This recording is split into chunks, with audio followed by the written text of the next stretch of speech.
Oh, hi, Terry. Hi, how are you, Mark? Good. Glad I'm I very, didn't forget this one. oh, I am too. Very much. Claire, was there a topic on this meeting? Was it depression, or is that what we were discussing? We're going to do that on the 19th. That was an idea I had. I mean, Sylvan asked what we were going to talk about this evening, and I said I don't know. Uh, Um, but I thought we could do, at some point, I'd like to do something to bring something to somewhere. I mean, I think these chats are lovely because we just sort of get together and talk, and that there's a lot of value in that. But at some point, doing something as an offering to share in a particular place, to have a particular agenda, which can be maybe slightly unorthodox in non-duality, because everyone says, what's there to be gained, or what's there to offer, what's there to what could the goal possibly be. But I like to, I've been in these groups for quite a long time now. I like to bring something. That's my personal preference. So no, I don't think there's a for this meeting. There's not a particular agenda. Maybe we just see what happens, and we're okay with the not knowing, because sometimes it can feel a bit rudderless without having an agenda. And how does that feel to just be in a meeting and not know what's going to happen and who's going to say what and where we go? how beautiful is that?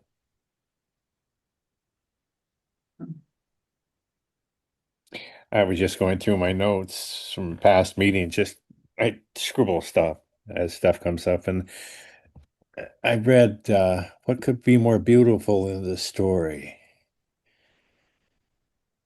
and I thought, oh, I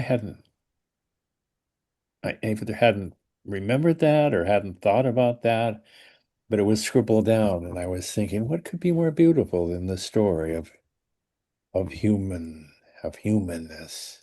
the story of I am. And it's a story. It's a story written from memories, self-referential data.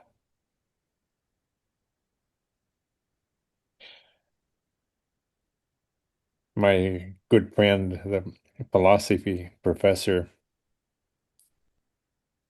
has lost his memory. Brilliant mind. And I was thinking that's going to happen to me. And am I going to go gracefully into that emptiness, or am I going to struggle and be confused and frightened? I don't know. Ramesh went to see W Y Wu Y after he had slipped into dementia, and I often thought I'd like to be a fly on the wall for that conversation. Um, if we live long enough, dementia or Alzheimer's will come. We'll forget who we are. We'll forget the story, first in fragments, and then en masse. And that's all we ever were, was the story of I am. The brain will develop gaps. Even now, I have trouble remembering things. And I'll ask my wife, and she forgets too.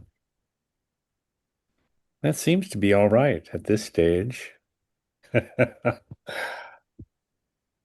There's something here deeply knows that as personas we never existed. I see my grandchildren as stories, beautiful stories. My son, who I dearly love, my wife, myself, and all of you. I find myself wanting to know about you, your childhood, your adolescence, your young adulthood, the struggles, the things you regret, the things that you wish you could do over. all of that human stuff. How do you how do you get to manage things that you regret? I often wake up in the mornings with a whole head full of things that I think that I'd rather have done differently, or things that Uh, I'd kick myself for, or whatever. And there is a way of dealing with it, and I found that the way is to accept that you actually were that person that did this, didn't do that, whatever. And as far as people are people, um, as the saying goes, I was that soldier. I might not be the same person now. were you ever a person? Was there ever a person there amongst all those memories? Well, it does seem to be so. Um, Yeah.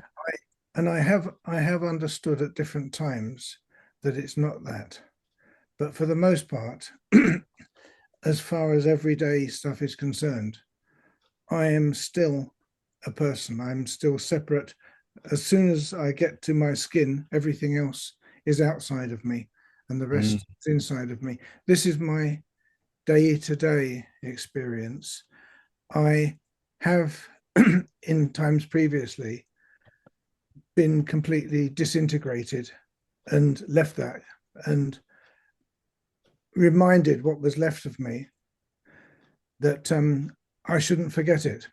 So, what I have a lot of the time now is a mixture of faith, remembrance, and some of it is direct and real experience. And that comes and goes in its depth and its intensity. Um, mm, my history for years is one of psychedelics, very familiar with that stuff. And the problem always was, how do you get to carry the experience through into the rest of your life?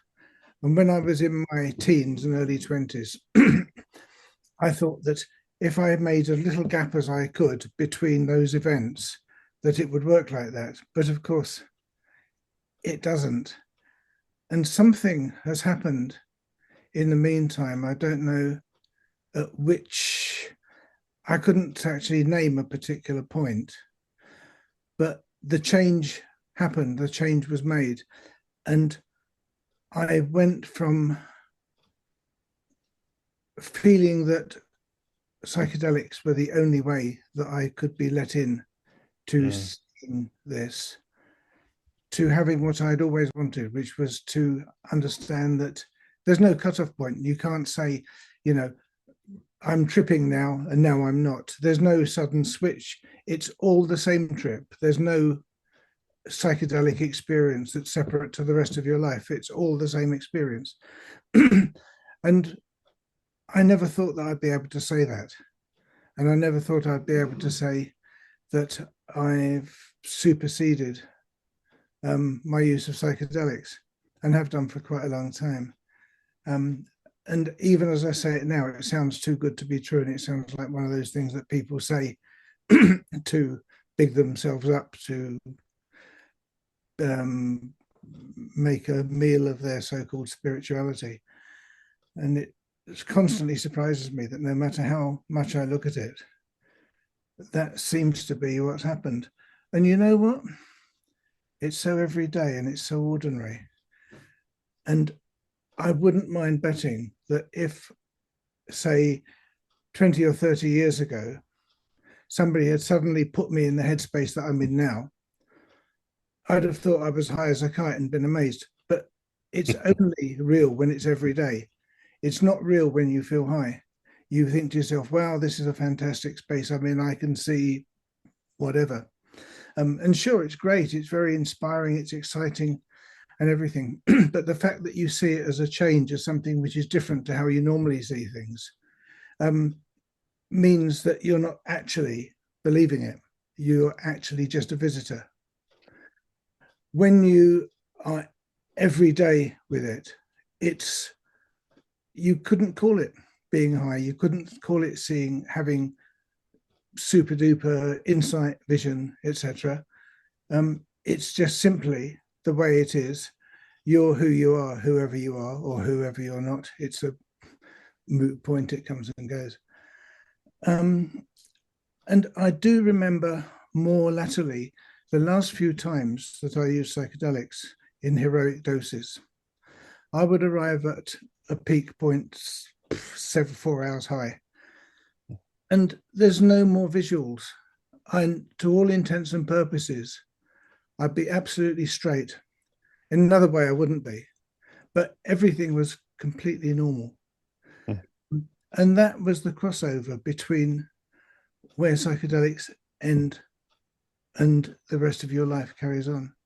And that happened 2 or 3 times, and it's just turned into what it is now.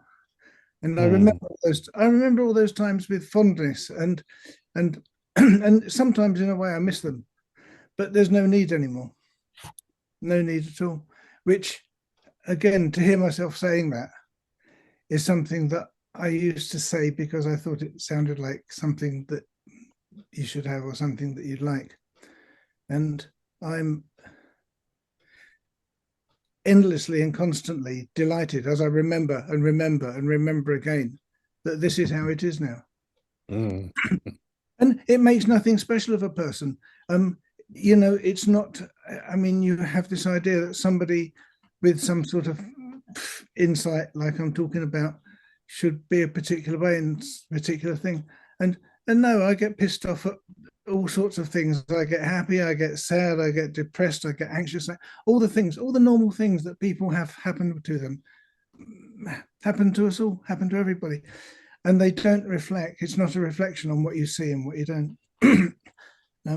It's, to coin a phrase, it's the gift that keeps on giving. But I don't remember ever asking for David, can I ask you a question? it. I have to ask you a question. I'm very interested in this. I've never done them, but I'm very interested in them as a gateway, or at least an opening of the door that I don't seem to be able to nudge open or keep open. So you use the word superseded, like you superseded the need to, or using them at all. So am I correct? Like, so having used them for a period of time, off and on, or whatever your experience was, then now that experience just has stayed with you and anchored in you, like all the time. Now you don't need to use them, but you have that experience kind of never closed off now. It would Is that be, correct? it's not easy to put it into, to put the words to music, as it were. The essentialness. If I were to trip now, my consciousness would change. I would see stuff that I don't normally see. I would think, how marvelous is this, etc., etc. But the essential message, the take-home message from it, the essential experience, is nothing to do with psychedelics, is nothing to do with LSD, it's nothing to do with any of those things. It's real in itself. And you don't unsee what you've seen. And I think we have such an idea about these things that we think in terms of lights brighter than a million suns, stars that shine like diamonds, pink elephants with spots on, you name it. And unless it seems ordinary to you, perhaps you're not getting the point. And it became ordinary. So you go all around the universe to come back to where you started and realize that you didn't need the journey, apart from that the journey showed you that you didn't need the journey. It's I've said this before on the in the group, but I liked Omar Khayyam's Rubaiyat quite a lot. And the verse that comes to mind again and again goes, "Myself when young did eagerly frequent doctor and saint, and heard great argument about it and about. But evermore came out the same door as in I went." And I always used to look at other people and think, these people understand it. What have they got that I don't have? How can I understand this thing? And it's probably just some idiot who's grown his hair long and got a Mexican moustache and uses hip lingo, and he's giving the impression that he's got something that you haven't. And but I think as you look at other people and you wonder what they've got that you need. Another line from a song comes to mind. Nobody knows where the spirit lies. Some people search all the passing eyes. And you look at other people and you look to see in them what you're looking for yourself. And perhaps it takes a long time. And you begin to ask yourself, perhaps what I'm looking for in all these other people, I don't actually need to look that far. Perhaps what I'm looking for, I've always had. I've just found that. It's all paradoxical when you use words to play with it, but it's not something.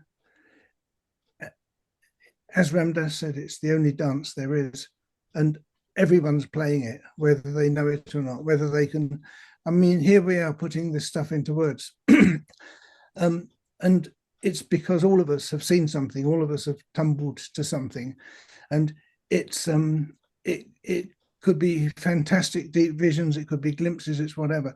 But clearly, nobody who is here tonight and on the rest of the group is ever going to suddenly change tack and think, oh, I know what I'll do. I think I'll be a train driver instead and forget all about this non-duality nonsense. It's just that your experience of it may be sort of deepened as you go along, altered, fined up, put it how you like. But none of us, and I'm sure that it's okay to talk for everybody here, is ever going to suddenly go, oh, this is boring now, I'm bored with this. I think I'll play with the electric train set instead, or whatever. It's not going to happen, is it? And we all know that. I wish it could happen. I'd probably be a lot happier if I could go play with the train set and say, forget all this stuff. Oh, electric train sets are great. I've got a friend who has one. they're fantastic. I much recommend them. But thank you, David. That was exquisite. sorry, I'm rather gobby. It's Oh, no worries. Claire, you had your hand up. I did. There's so much I wanted to say in response to you, Dave. And first of all, how wonderful it is to actually listen to you talk. I was just sitting here with a smile the whole way through because we've obviously known each other in the groups for, I don't know, 9 months now. We've been chatting, and to actually hear you speak and to have this connection, there's this, it's amazing. It's so lovely, you know, this kind of sense of knowing somebody without having met somebody. It's really, really special, you know, the connections we make in these groups. So first of all, wanted to say that, and I love that you're wearing the octopus hat. For anybody who's not in the UK, it's about 30 degrees at the moment, which is as hot as it ever gets. So the fact that Dave's wearing an octopus hat, I think, is quite impressive. But it's my favourite, so I'm very grateful that you. It was your choice, the octopus hat. You said I had to wear it, so here I am. He asked, do I need to comb my hair for this meeting? And I said, well, it'll help if you wear my favourite hat. Here we are. And I would, rather than talking about octopus hats, I was going to say about how Dave, you mentioned that you know, it might have felt like a different experience if you'd had that high experience. You would have, or that not even the high experience, you know, this sort of seeing things in this clear way, it might have felt like I'm high. And I had a client once, I was doing Reiki with, it was a while back, and she said, oh my God, I feel like I've taken drugs. Because she's never relaxed before, she's never been outside of her mind before, and that's all it does. It's this sort of quietening of the mind. It's a sort of old Japanese technique, or it goes back a long way really, and it's a sort of technique people use to quieten the thinking mind. And this girl, she said, oh my God, I feel like I'm on drugs, because she'd never experienced that state of not being possessed by the thoughts constantly. So as you said, you know, it can feel like that. If you hadn't, you obviously built up your resilience and you got used to it. But if it was the first time, you might have felt like it's the same thing as drugs. And I mean, I don't know about drugs. I'm very, very cautious really to talk about them, because I think it can be, it can get you into a difficult situation, because the state that it brings you into is an altered state. and it's a very different state. It's a substance, so it's something that's external that affects your brain chemistry. It affects the synapses in your brain. They've done brain scans that prove that it has a physical change in your brain chemistry, and that is coming from something external. There's no doubt about it. When you take it, it's sort of buying into that illusion that you need something in order to achieve the state. So I think people who go into these altered states can stay stuck in them for decades. There are still people from the 60s and 70s who were sort of trying to recreate and I find that terribly sad, really, because there's this.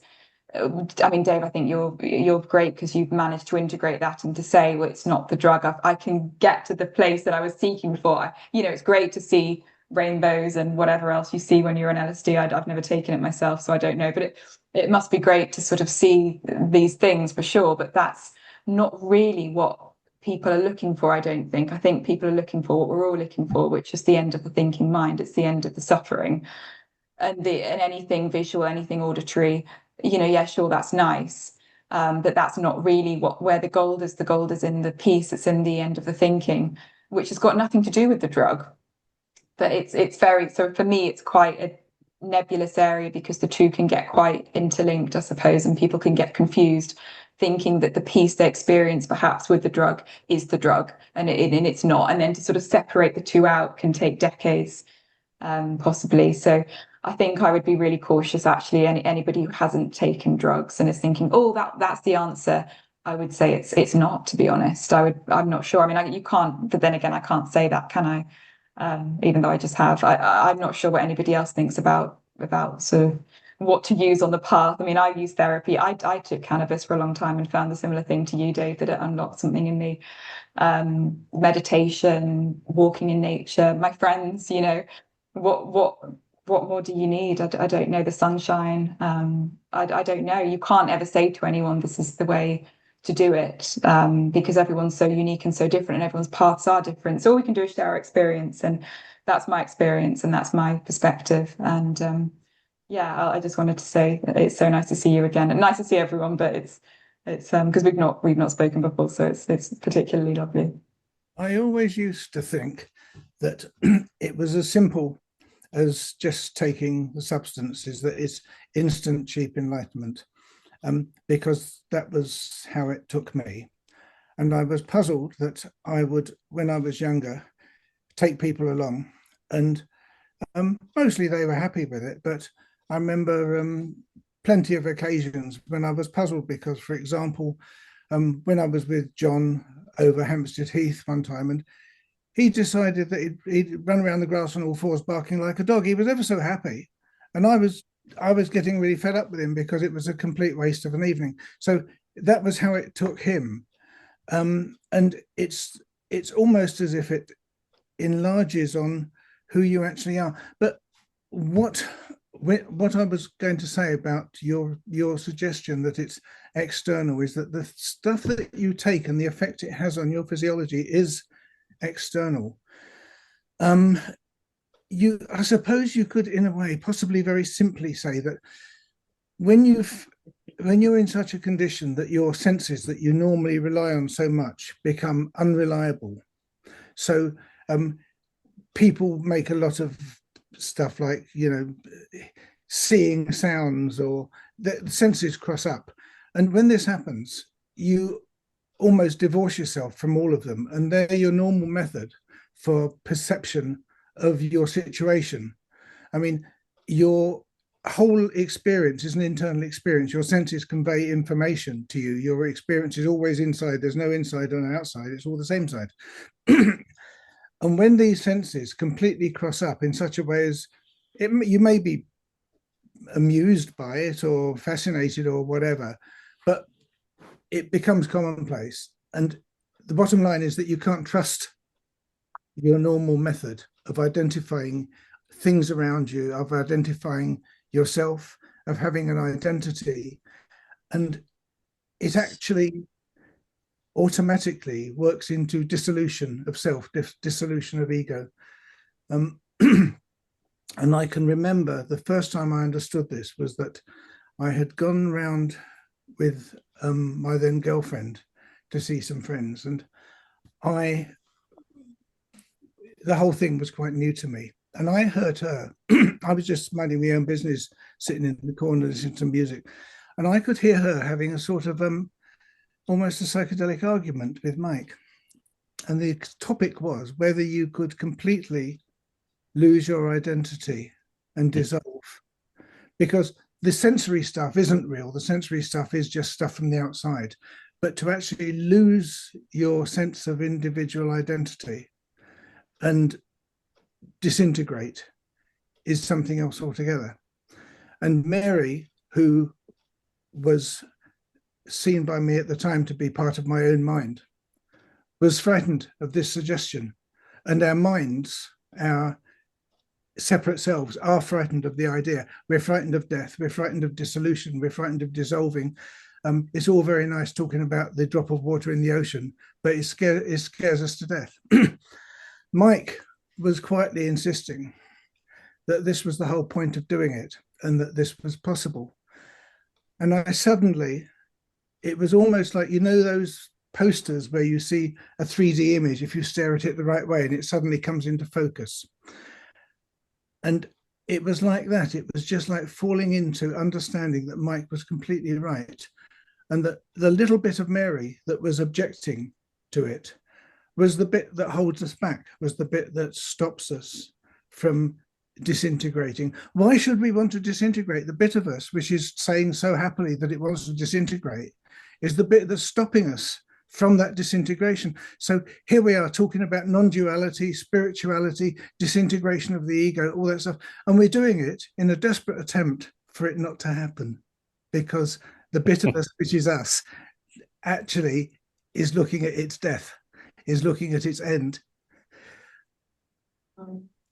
And yes, it is everything. It is like the top and bottom and the beginning and the end of everything, of our lives, of life, of creation.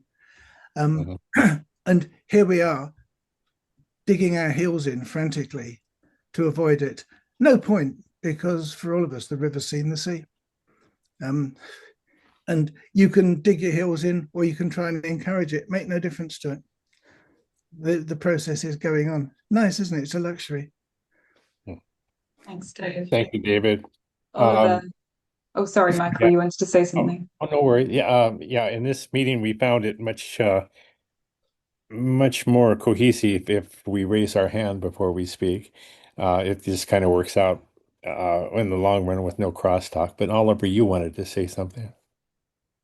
Oh, yes. I wanted to say that there are experiences in life that you might say that I don't need it only after you go through it. There are simple common life experiences, for example, having enough money. For those who don't have it, they think it might bring ultimate peace. And then those who happen to get to enough money that they don't ever need to think about money anymore, then they would say that no, it's not the solution. It's not what it takes.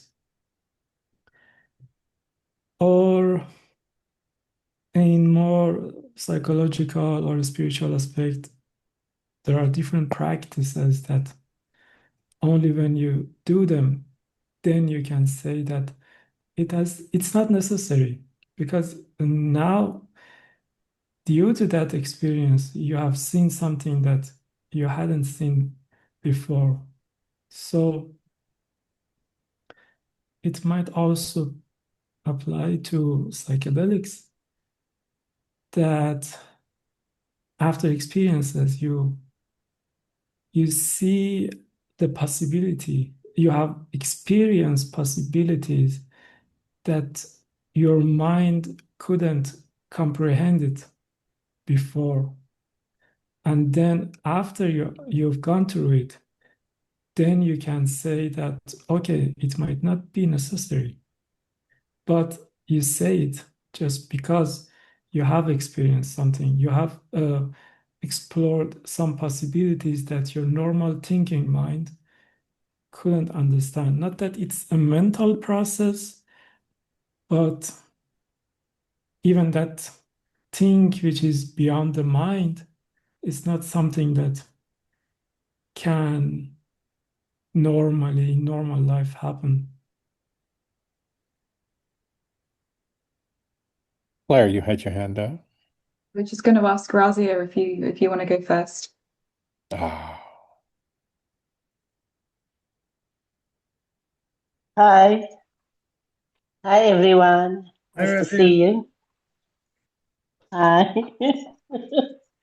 Yeah, yeah, it's an exciting topic. I mean, I was always totally against drugs, but then I realized that it is one of the gateways. I mean, one of the ways in which this is experienced as well. So, yeah, we cannot say. I mean, from days of old, people have been using ayahuasca, using drugs on the from the Himalayas, mushrooms, a whole lot of drugs. And that is like ingesting something from the external, which doesn't make sense at all. But I mean, it's something. I had like, okay, once I went to a zoo. I don't tell this me. I went to Michael's Zoo, I think it was.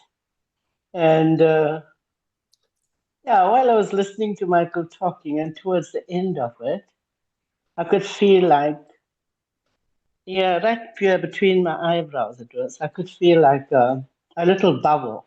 It was like a bubble in my brain, but behind my eyebrows, And it was like a little bubble and it burst.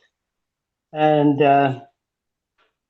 it made me feel good, but I didn't really know what had happened till I told it to someone else. And then they told me that it was DMT, that our body releases DMT naturally.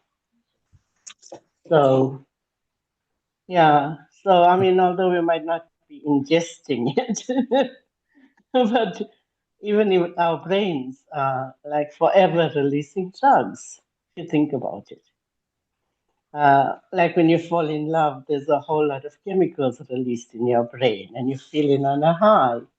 And or when you exercise, So inevitably, these drugs are introduced into our system in some way or the other. So, but preferably, like Claire says, it's better if it comes from your body rather than us becoming addicted to drugs. Yeah. And then also when it comes to this kind of thing like now, I didn't really I take drugs as such to like mushrooms or DMT, apart from that time when I experienced that. But we become like, you'll say, oh, I took mushrooms and I had this high, like, and then you start to rely on mushrooms to give you this high. So, but it can happen naturally. You don't have to take it. So, but I mean, there's no judgment. There's no judgment at all if you do, like, because we have no choice really. Thank you. hmm. Thank you, You Raja. sparked a thought from me as well now, Razia. I was going to respond to something Oliver said, but I'll just say while I'm thinking about it, what you were sharing about the external, because actually I don't know. I mean, there is really not an external and internal if you think about it, because it's the same thing you might say healing through people, going to therapy, having a connection with another person, because that's the feeling of love that you have, which is in you. It's the chemicals that get created from that connection within you. But you could also say, oh, well, the person's external, the therapist is external, the friend is external. Yes, the drug is external, but the chemicals that it produces in you are your own. So it's the same, it's a similar, we're in constant relationship with our environment. It's very difficult to separate. I mean, I'm not a total non-dualist. I can sense the separation. I know that there's a me and then there's a you and then there's a Michael and there's a Dave and etc. etc. etc. And I can see that there is separation, but there's a sort of dance that goes on between us and our environment. And And I think that in the right, when it's matched up in the right way, you know, you meet the right therapist, you meet the right friend, maybe the right medicine for you, then there is some sort of reaction that can occur and that can be quite healing. So I don't think it's quite as black and white as sort of the out there is bad and it has to sort of be coming from in you. So I wanted to say that. And about Oliver's comment about you know that what brings us onto the path, and we can only talk about it once we've sort of accepted. I mean, I say to people now that they don't need therapy, which is ridiculous because I'm a therapist and I spent 10 years in therapy. So obviously I did need therapy, and obviously people do need therapy. And if they didn't, I wouldn't be doing what I do. But then I think there's a paradoxical nature. You know, you can say you both need it and you don't need it at the same time. It depends on who's the one needing it. To the person who's suffering, you know, yes, they need it. You know, yes, they do. And to say, oh, there's no one there to suffer, to me, that is just actually really damaging. And I think that can be the message that people pick up from non-duality, that Mm. is a load of it's a load of rubbish. Because when you're suffering, the pain is real. So to say that, you know, that it's not necessary, it's not needed, is sort of like to say, well, you don't need to eat and you don't need to drink. You know, you're still a human and you still feel pain. So I think I would never say that, even though I've come to a point where I don't necessarily need therapy in the sense of I don't feel that I'm suffering. I would never say that it's not needed or it's not necessary. So I just wanted to sort of make that point about the paradox of things on the path and then there not being a path or something like that. It was a good point I thought you brought up. And yeah, that's me. So a day you need. There's a thing on the Zoom thing. You react and you put your hand up. It doesn't. We don't accept the human ones. But I Hey, think Michael and Razia were first anyway. oh, yeah, I didn't get that. I just wanted to say in my usual facile way that I want to know what Michael's taking because he looks blissed out the whole time. I mean, look, he's high as a kite. High as a kite. Um, in reference to Terry's talk, Rumi has a poem. I stood on the lip of insanity, knocking at the door. The door opens. I was knocking from the inside. We can't determine from an infinite chain of what appears like causation to extract one part of it and attribute it to something down the line. Um, we think in fragments, in segments, in stop-framed moments. When whatever happens, whatever is happening is a flow, an integrated, unimaginable, interconnected flowingness. Everything that we experience is reference to the sense of personal identity, which is an illusion. Everything we experience is an objectified perspective through the lens that distorts. We see through a glass darkly. I think psychedelics may have benefit, but not in the way we think. Here, I have never taken a psychedelic, but I think it may show the brain that it really has no control. Control is an illusion. Everything, everything in the universe is happening in a way we could never understand. This tiny slit we see is beautiful, but it's not the world. It's a humanized, objectified, tiny view of whatever is. But it's so beautiful. It's the only place where love and beauty exist. To be human. Other animals don't feel beauty. They don't stare in awe at a rainbow. They don't fall in love like we do, looking into each other's images. I look at Oliver and I see this beautiful young man. I look at all of your faces and I see this incredible encyclopedia of memories. I fall in love everywhere. I do. I fell in love with David. The more I know about you, the more I love you. Um, and I thought the opposite was true. If people really knew me, they couldn't love me. It's not true. I've done everything humans have done. I don't regret anything anymore because I don't see choices as factoring into humanity. Choice is an illusion. I didn't choose to hurt the people I hurt. I was hurt as a child. I came out of the shadowland. I needed therapy. I fell in love with my therapist. I love them. They help me glimpse the light and love.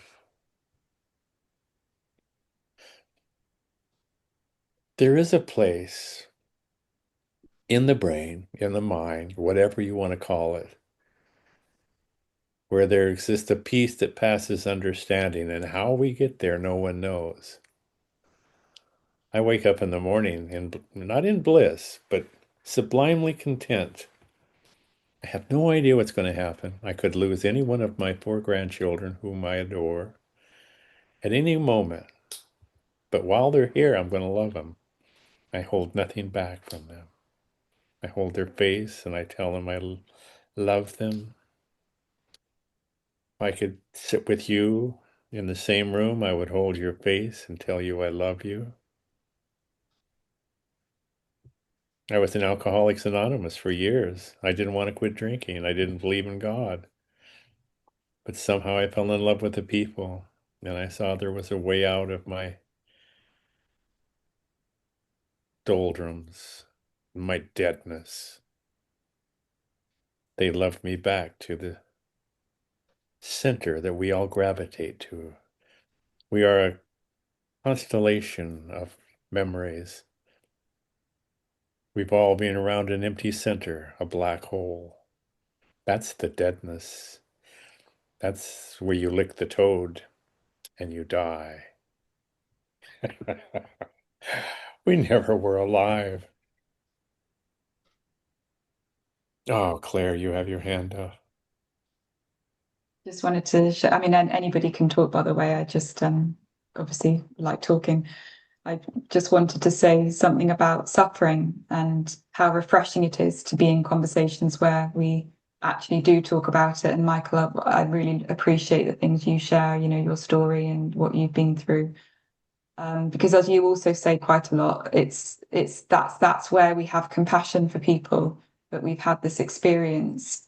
You know, if you don't have the suffering, if you can't connect to that, you know, any of that, what value, you know, how are you of value to other people who are going through that? How are you able to empathize with that? It's sort of the yin and the yang, isn't it? It's the light and the dark. You sort of need to have all of the spectrum of human emotion, and of which there is grief and there's loss and there's sadness and maybe frustration. There's all sorts of aspects to that. And I think it's quite refreshing to be talking in this way, where a lot of people in non-duality say, you know, there's no one there to feel these things, or it's sort of more of an intellectual game, I think, for some people. And I just wanted to say that I appreciate that we can talk about this, because for me, this is where the connection is. This is how we come together, and that's where we actually do make progress. And that's where we do move forwards quite a bit. You know, if there's a collective end of suffering, this is how it happens, by us holding it with compassion.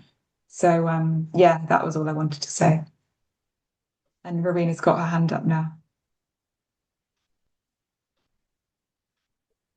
Yeah, talking, sort of taking the thread on of the suffering, this year has been very extreme for many reasons, not just because after 2.5 years of looking after my husband and his dying, which obviously brought plenty of things, but also that are metaphors in a way for deeper things.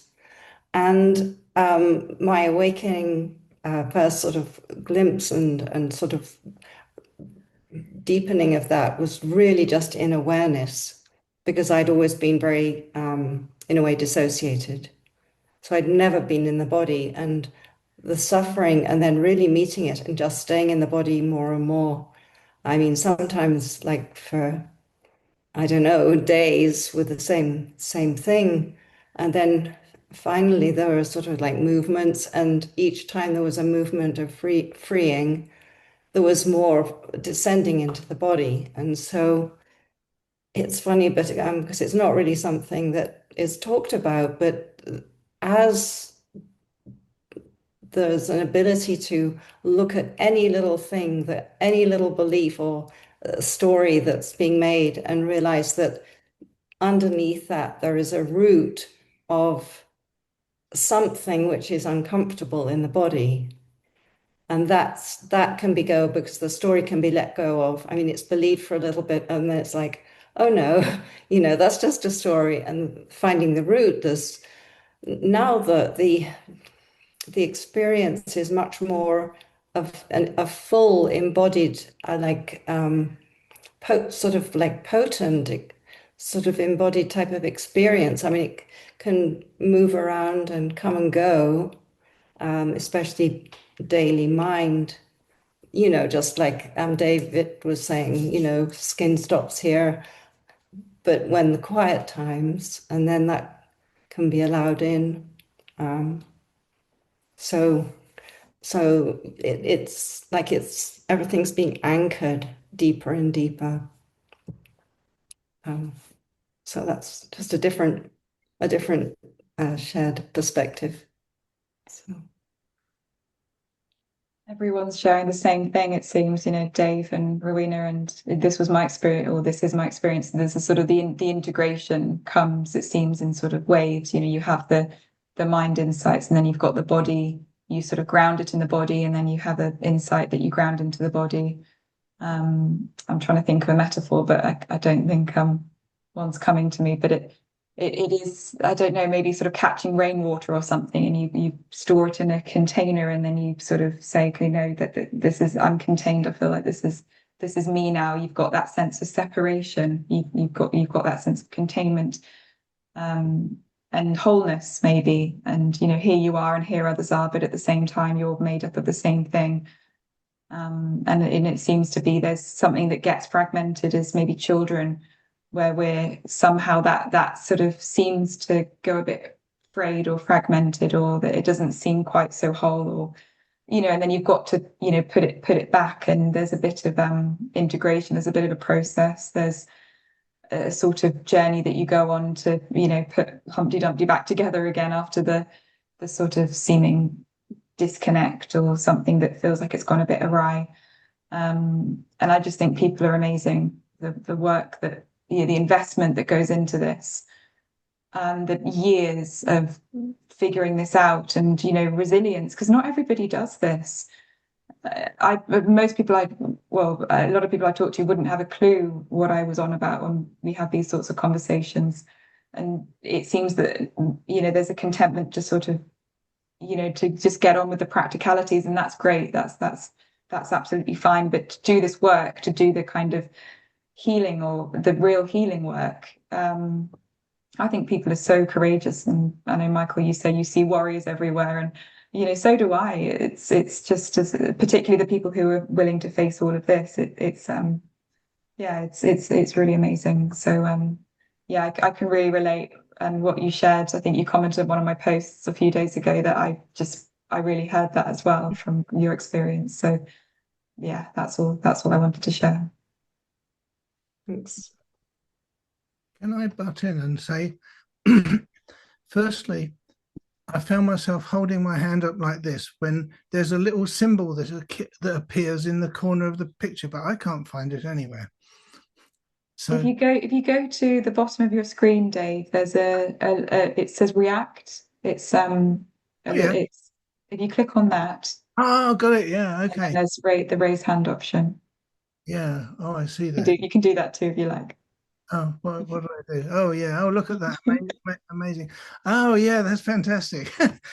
What I would just wanted to say was that I feel so lucky having met all of you lot. I think it's fantastic. Um, that's um, that's it really. I'm quite surprised. It wasn't really anything that I expected. Messing around on Facebook, finding people to fall out with and make fun of their Christian beliefs and one thing and another, just for something to do. And it's just a amazing chance. So yeah, great. Yeah, love all of you. It's fantastic. Oh, Thank you. you sweetheart. Oh, Rosie, had your hand up. So busy playing with that thing. oh, oh, yeah, what was it doing? Sorry about that. Oh yeah, when Rowena was talking, see, I also lost my husband in 2020, in October. And the day before he died, I had this like premonition, and it was almost like a voice in my head was asking me, like, am I ready to let go? My husband had a heart attack and he lived for like 7 years after that heart attack. So I suppose he knew he was going to die. Yeah, so it was like, yeah, and I said I would be able to live without him. I don't know, like, and sometimes I wonder about that. Did I make the right decision? Did I say the right thing? And yeah, there's always this kind of like wondering there. There was, I suppose. And sometimes you feel guilty about that. Like, oh, you wonder, like, oh, I mean, about forgiveness itself. Like, how do I forgive myself? Should I have let go? Like, did I have a choice really? Kind of a thing. And yeah, and somehow at the end of it, I realized that it wasn't really up to me. It was his time. And it was time to let go. And yeah, that's it. But you still now and then will have that kind of feeling, like, did I do everything right? Did I say the right things? When I was watching him like die, it was during COVID, and they let me in for some odd reason. They let me into the hospital to see him die. So I was standing there and watching him die, and yeah, and I let him talk to his kids, and then I just walked away. I stepped away from him. I don't know. It was like an instinctive thing, like, and he took his last breath. So all of that, like, it's somehow we keep like questioning ourselves and wondering about it, whether this um, forgiveness of like things. And I know, like, as Muslims, we always say, "Oh, forgive him," or forgive yourself. That's the first thing we do. And yeah, so I don't know, but it is like that. There's always going to be that unanswered things in your mind, I think.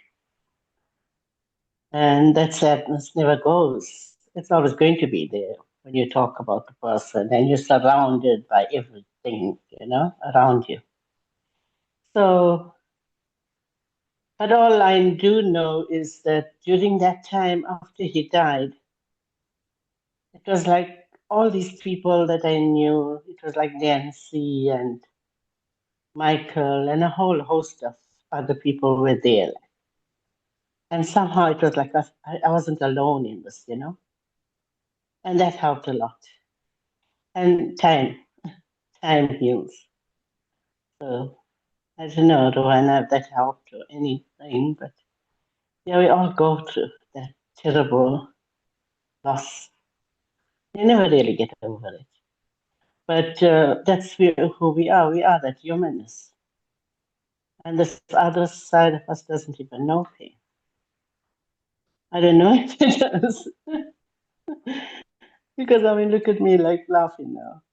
So it's just this paradox that we are. I don't know. Thanks. Thank you, Raja. Thank you, Razia. That was beautiful. Thanks. Dan, how are you doing? Let me just sort my life out. Hang on a minute. I'm very well, thank you, Claire. How are you? You had to put your hair straight, did you? I couldn't see through it. I'm doing very, very well, thank you.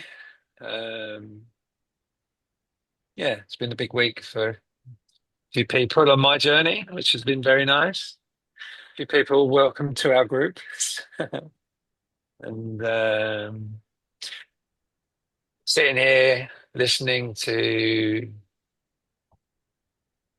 the stories and the various experiences and psychedelics, feeling what I felt. I used it as an exercise to be comfortable being uncomfortable. Mm. Because it's for me, it's weird. It's still a sacred thing. It's still ceremonially when it. So that's all I've ever experienced. It was probably like with a shaman. Um, but it's also outside of the UK. It's also part of my work, delivering that medicine for those that are reading all that is available out there, the new stuff, the new research, and most people that go to that length for effectively, for want of a better word, to feel better or for healing. They're not going to have a party to be tripping or to have some mystical experience. They're going to just come home better than they arrived. And then over experience and over time, with the right guidance, you can kind of use the experiences with various different intentions, and you can really open up your mind to the fragility of the isness. And it's in that fragility for me that I've found my own fragility, my own. I've always felt like I'm still 21, even though everything I move hurts, But it's that sensation still is there all the time. But for some reason, I'm not in bed taking drugs to get rid of it anymore. And I, Claire, the synaptic rewiring on a neurodivergence you kind of intimated or referenced in it changes your brain. That's what some people need to hear, whether it does or not. Yeah. And certainly from my experience and from the research that I've worked on, it does have the potential in the apparent story of my life to change your brain. Um, and that's everybody's prerogative. And I think having a respect for everybody's unique experience, whether it be eating mushrooms, eating meat, eating vegan, waving this flag, waving that flag. It's kind of, if it's not being done here, it's not got a lot unless it impacts us negatively, of course, or if it's morally wrong. But it's kind of just got to let it go. And the less we talk about what other people are doing or our effects or whether we think it can or can't, the quicker we'll all awaken. That's how it feels here. I'm not saying it's good or bad. I'm just saying that I'm agreeing with Claire that for everybody it's unique. And like therapy, like not therapy, for some it works, for some it doesn't. And it's the same with most medicines, including plant medicines. It's all about the guidance certainly from a psychedelic perspective. Because this stuff's been used for, we haven't just invented this stuff, man. It's tens and tens of thousands of years. Who are we to judge? Who are we? You know, a cow grows out the ground on Earth, eats out the ground, wees on the ground, poos on the ground, eats back out the ground because it just provided fertilizer for the ground. And this whole cycle is driven, this conversation is driven by the sense of separation because I can't think of anything more natural than to eat a plant without words or a story behind it. If it made me happier or healthier or just gave me a bit of breathing space temporary. And I think in the dualistic human experience, it's impossible to resist that. That's the seeking. That's part of it, part of the journey. But you don't know until you've been through it. So that's just my view. Thank Michael, you. you had your hand up. Oh, so many things came up with all of your speaking. I'm going back to the idea that there is no such thing as choice and no one to have it. The issue of taking or not taking psychedelics assumes in its premise that there is an individual, a persona that decides to take them. I don't see the world that way at all anymore. We don't choose our beliefs. We don't choose to change our beliefs. We are our beliefs. We are the brain's beliefs. Um, the assumption that taking psychedelics will be a fast track to this perspective of sublime emptiness, I call it. And it's not an isolated cause and effect situation. Um, I think it can be dangerous. Frank McGoffey and two of his friends licked the toad, which is the most powerful psychedelic in the world. It takes you to a personal death where nothing, absolutely not even nothing is. Frank and one of his friends thought it was beneficial. One friend said, God, I wish I'd never had taken that.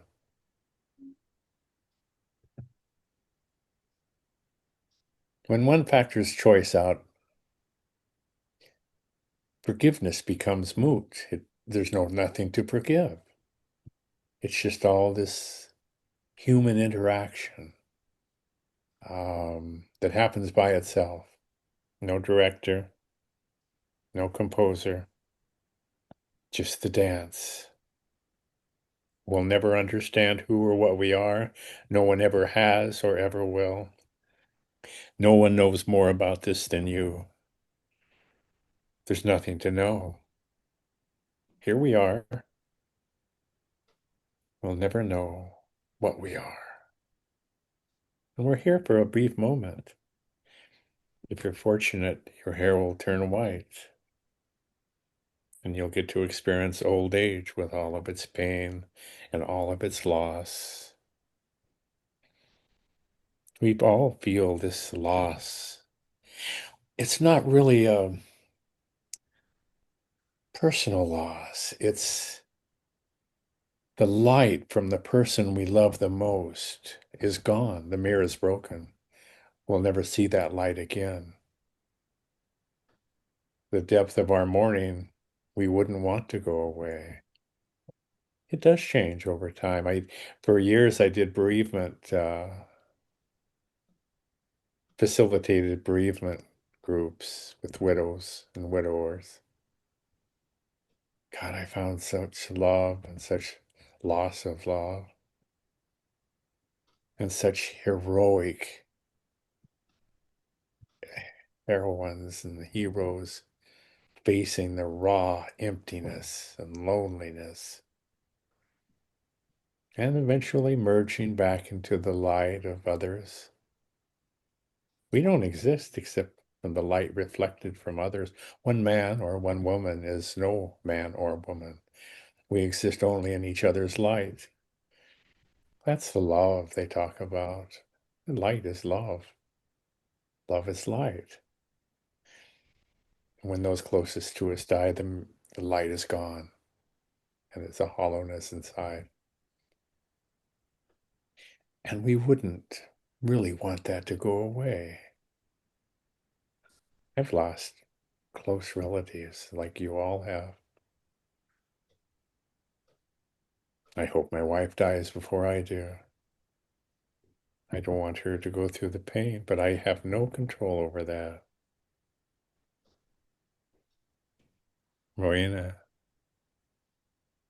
Yeah, so what you were saying and the loss, there was a thread here.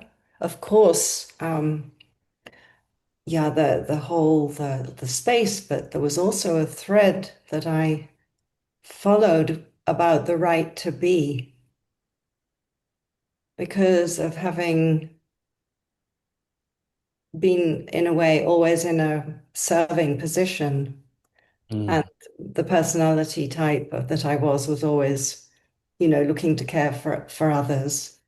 And all over the years, there was really, it was, it's hard to describe just that sort of narrative because it was a sort of existential. It was in the tissues of working with that, sitting, just no feeling because it was, I mean, I knew there was a rational thought that, of course, that's ridiculous, but there was something in the tissues that had to, again, to be released.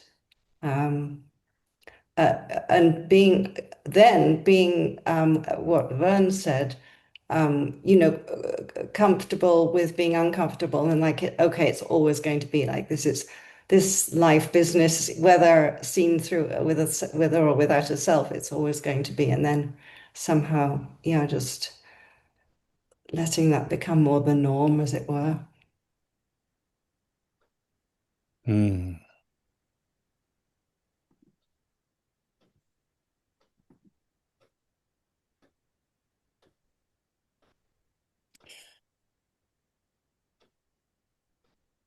The body heals itself naturally, and we take that for granted.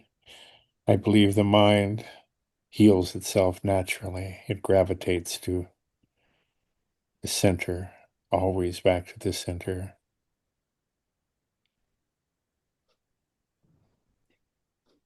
This great big broken heart opens our heart to humanity's suffering, opens our heart to our own suffering.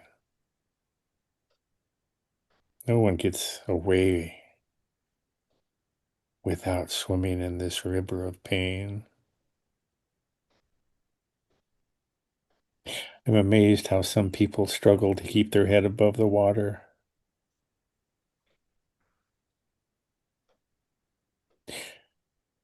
When our head sinks, we can breathe beneath the water. We didn't know that.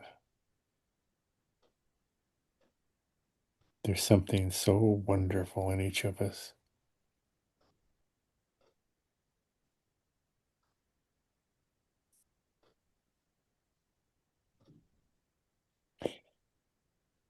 Each of us are alone in our own world of self-referential memories, and the light that comes in through a shared language, I think, is who and what we are.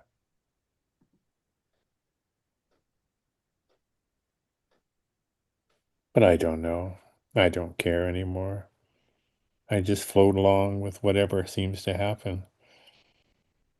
It's exciting for me to go get groceries. I never know who I'm going to meet. I quite often say if I meet an old guy my age, I'll say, "How you doing?" And they say, "I'm fine." So I'll say, "Do you want to wrestle?" And I say, "What?" I said, "You want to wrestle, me and you?" Yeah, I'll wrestle. Oh, and then it starts. The door opens and they move softly inside of who I am and they stay there. They become all of you are a facet of who I am. I am nothing without you.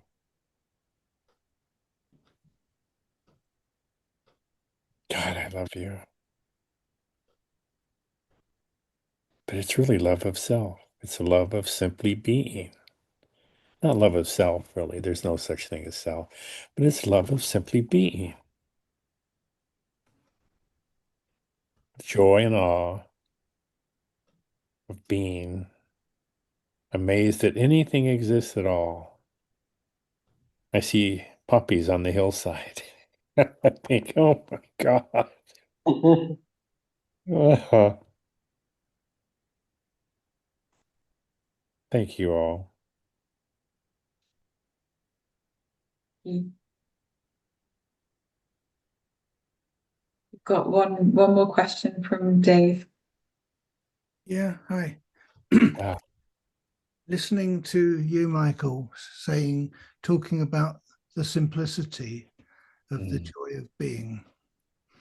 And there's no combination of words we can put together that somebody else hasn't done before, but mm, all the same, it's new every moment. And I can remember a time when I think I'd probably been prompted by reading Aldous Huxley, who had quoted a 12th century priest, whatever, called Meister Eckhart. And he described, oh, hell with that. He described something which he called isness.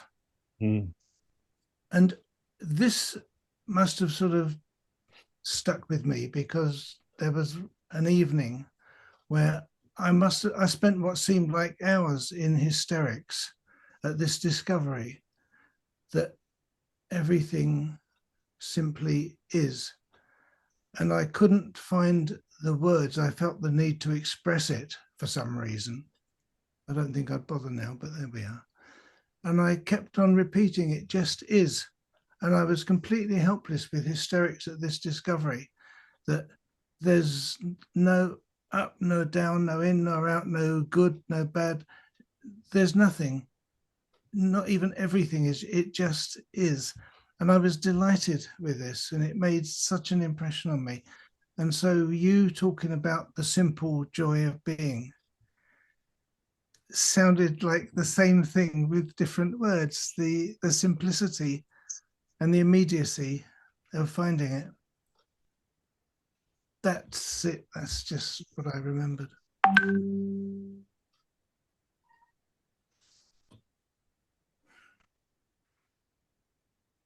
Do we call it a night? Anything else? Oh, Michael, you're going to say something. uh, I had a funny experience, but it's kind of typical of my adventures. And I go to my proctologist, and there's a procedure for elderly men, and I'm not quite sure what it is. I think it's some type of tube inserted into your prostate or something. But the doctor highly recommended it, and I checked, and it seems to be safe. And so before the procedure, a young lady comes in. She said, "Oh, I'm going to numb you up." And I said, "Oh, I've been there. It's a small village in Alaska." So, but normally would have been a kind of an embarrassing situation for a man was quite natural to me. Her job was to numb my penis up with some type of solution. So when she said numb you up, and I said, "Oh, it's a small village," she started giggling, and I started giggling. That that's the way my days go. I never know what's going to come up. I was with my doctor to prepare for this operation, and he said, "What are you here for, Michael?" I forgot. And I said, "Well, it's kind of for the dribble." He said, "Oh, okay." I said, that's actually a small town north of Gordon, Nebraska. Dribble, Nebraska. He said, so we were laughing so hard. And then it took off. It was kind of like a two-man stand-up comedy thing. And we were both just having a ball. And he was busy. I felt badly about keeping him. But again, I fell in love with her and I fell in love with him. And I just everyone. It's just delightful, sheer delight. I look at you people and God, I want more. I want more. We're hungry ghosts, you know. We didn't evolve to be happy. We evolved to look for happiness. We are hungry for this. Um, the longing won't go away. We are life's longing objectified. And I'm going past time, aren't I? You sweethearts.